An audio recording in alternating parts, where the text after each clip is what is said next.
Selamat berjumpa kembali untuk anak-anakku kelas 9 di pertemuan ke-10, 7 Oktober 2020. Mudah-mudahan Pak Guru menjumpai kalian pada pertemuan kali ini, kalian dalam keadaan sehat.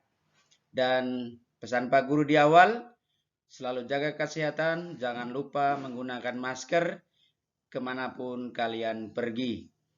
Anak-anakku, agar pertemuan kita hari ini dalam perlindungan yang Maha Kuasa. Oleh sebab itu, sebagai hambanya, kita selalu berdoa.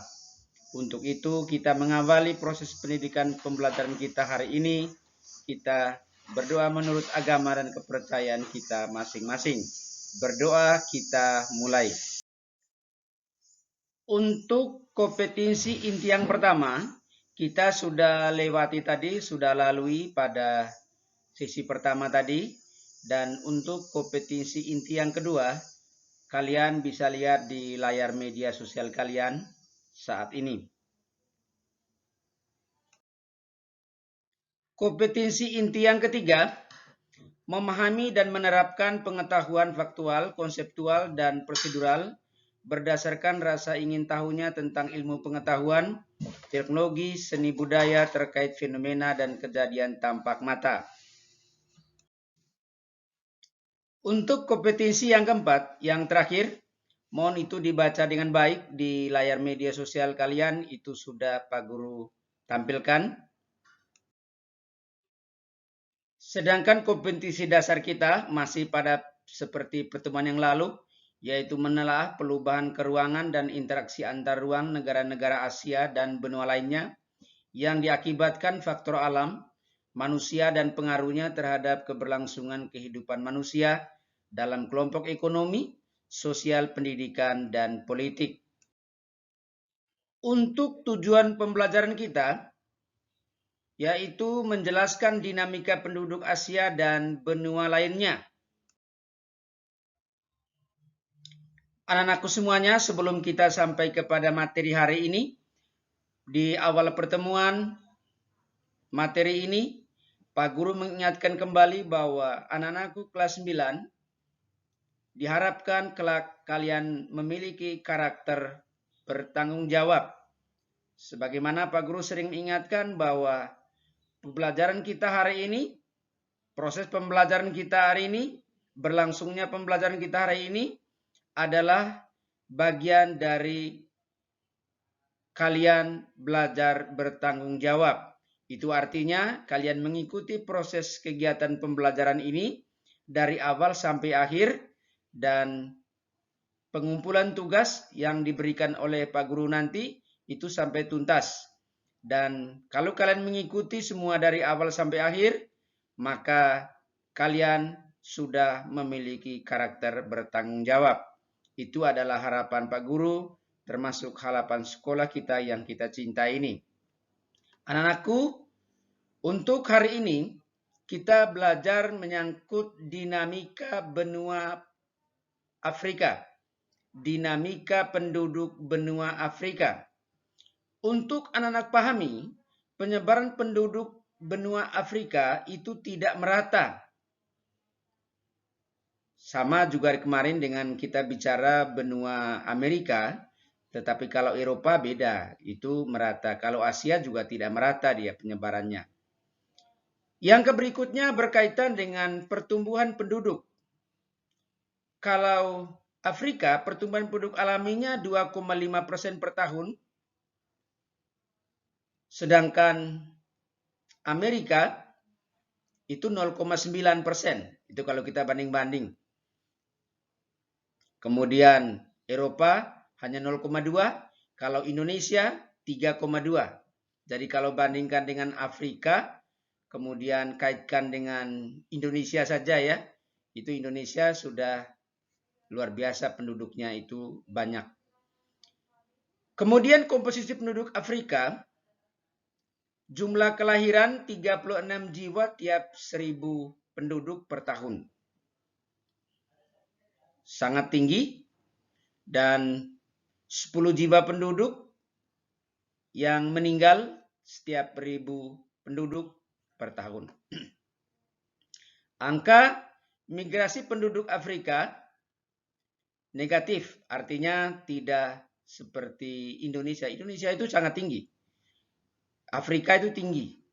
Artinya dia mengalami proses migrasinya ke benua lain. Afrika itu sangat rendah, bahkan tergolong negatif, kecuali Afrika Selatan. Dia mengalami migrasi kadang ke Eropa, kadang ke Asia, kadang ke Amerika. Itu yang berkaitan dengan komposisi penduduk Afrika. Yang keempat, kualitas hidup penduduk Afrika dibagi atas 3 bagian, ada rendah, ada sedang, ada tinggi. Jadi dia tidak memiliki yang tergolong sangat tinggi. Kalau di Amerika ada yang tergolong sangat tinggi, di Eropa bahkan hanya 2 tergolong sangat tinggi dengan tinggi. Kalau Eropa, kalau Afrika sama dengan Indonesia, sama dengan Asia dia, bukan Indonesia ya, sama dengan Asia, yaitu ada yang tinggi, ada yang sedang, ada yang rendah. Kalaupun Asia memang ada yang tergolong sangat tinggi. Sorry ya, kalau tadi Pak Guru salah menyampaikan. Kalau Asia itu sangat tinggi, sedang, kemudian rendah. Kalau Afrika hanya 2, yaitu tinggi dan rendah. Dan sebagian besar negara di Afrika itu rata-rata rendah. Nah, yang tinggi di Afrika yaitu contohnya negara Aljazair dan Tunisia, sedangkan yang dianggap sedang seperti Mesir, kemudian Afrika Selatan. Selain itu sudah digolongkan rendah. Itu kualitas hidup. Kemudian bicara budaya benua Afrika itu beraneka ragam. Juga sama dengan negara di benua lain, kecuali di Eropa. Itu menyangkut budaya. Sedangkan penduduk asli benua Afrika yaitu Negro.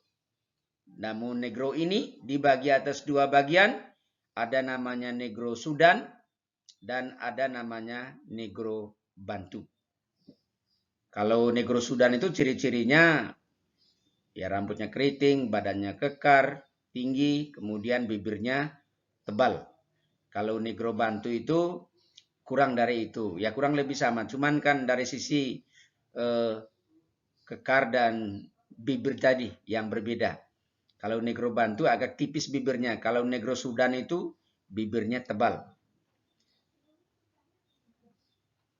Ras untuk benua Afrika ada yang disebut dengan ras Negro. Itu aslinya. Kemudian ada ras Kaukasoid, keturunan Arab. Dan ada ras Kaukasoid, keturunan Eropa. Kemudian kalau pada umumnya yang Negro itu kita sebut dengan suku pribumi. Nah, anak-anakku sekalian, materi yang singkat ini tentu saja tidak begitu berpengaruh banyak dengan penambahan ilmu kalian hari ini. Untuk itu, kalian tetap membaca buku paket yang kalian miliki dengan tujuan untuk memperkaya ilmu pengetahuan yang kalian miliki. Dan harapan Pak Guru, di akhir pertemuan ini, kalian nanti bisa mengerjakan tugas yang Pak Guru kirim melalui Google Classroom nanti.